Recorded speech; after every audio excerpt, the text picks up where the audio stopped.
Setelah sempurna wudhu, berdiri menghadap kiblat, ya, fakabbaro tsumma aqra'u ma tayassara ma'aka minal Qur'an. Kemudian bacalah surat-surat Al-Quran yang ringan di antara kamu sekalian. Kenapa harus surat-surat yang ringan? Bapak Ibu rahimakumullah, masyarakat kita di Batam ini banyak sekali kita ini yang pegawai-pegawai serabutan, ya. Mungkin dia hanya kerja di Alfamaret atau di minimarket atau kerja sebagai gosen atau gojek. Kalau sang imam membaca suratnya panjang-panjang, dia tidak bisa melaksanakan tugasnya.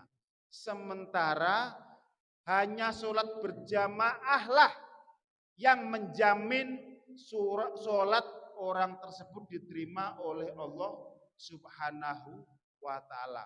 Mau bisa kita baca Fatihah, mau benar mau salah, kalau kita jamaah di masjid pasti diterima oleh Allah Subhanahu wa ta'ala. Lalu gimana kita mau sholat Jumat kalau kita kerja hanya dikasih waktu oleh bosnya mungkin hanya 10 menit untuk sholat jamaah apabila sang imam membaca suratnya panjang-panjang. Jadi untuk memberi kesempatan semua dari elemen masyarakat ini agar bisa sholat jamaah, maka bacalah surat yang pendek-pendek saja. Karena di zaman Rasulullah ketika Mu'adz bin Jabal mengimami sholat dengan surat yang panjang, ada salah satu jamaah yang mufarroqoh memisahkan diri. Kenapa?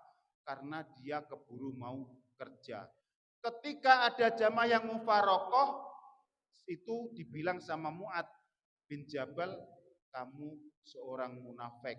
Kemudian dilaporkan Rasulullah dan Mu'adz dipanggil oleh Rasulullah, apakah engkau akan membuat fitnah ya Mu'adz?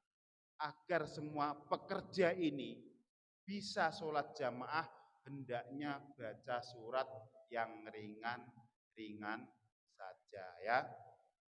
Itu adalah peraturan untuk memberi kesempatan biar semua orang yang bekerja di daerah kita ini bisa melaksanakan sholat dengan berjamaah, ya.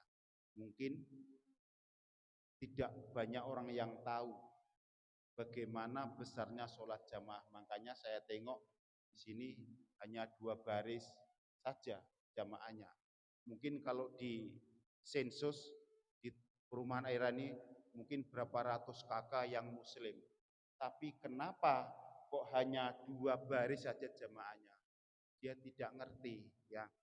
Kalau sholat sendiri di rumah dan Fatihahnya salah, insya Allah tidak dianggap sholat oleh Allah Subhanahu wa ta'ala.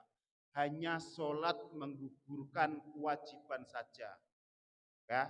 Karena ada hadis mantaroka sholatan, ya, muta'amidan faka'annahu, ya, kataba ismahu fi babi jahannam. Barang siapa yang meninggalkan sholat 1 waktu saja, maka dia sebenarnya telah mendaftarkan namanya di pintu neraka.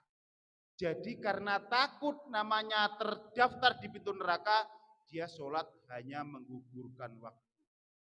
Dan itu tidak dianggap sholat oleh Allah Subhanahu wa ta'ala. Makanya Bapak Ibu, bagi yang kita merasa Fatihahnya belum benar, makhrajnya belum benar, tajwidnya enggak benar, sholatlah dengan berjamaah di masjid. Ada jaminan pasti diterima oleh Allah Subhanahu wa ta'ala dan dilanjutkan oleh kajian-kajian.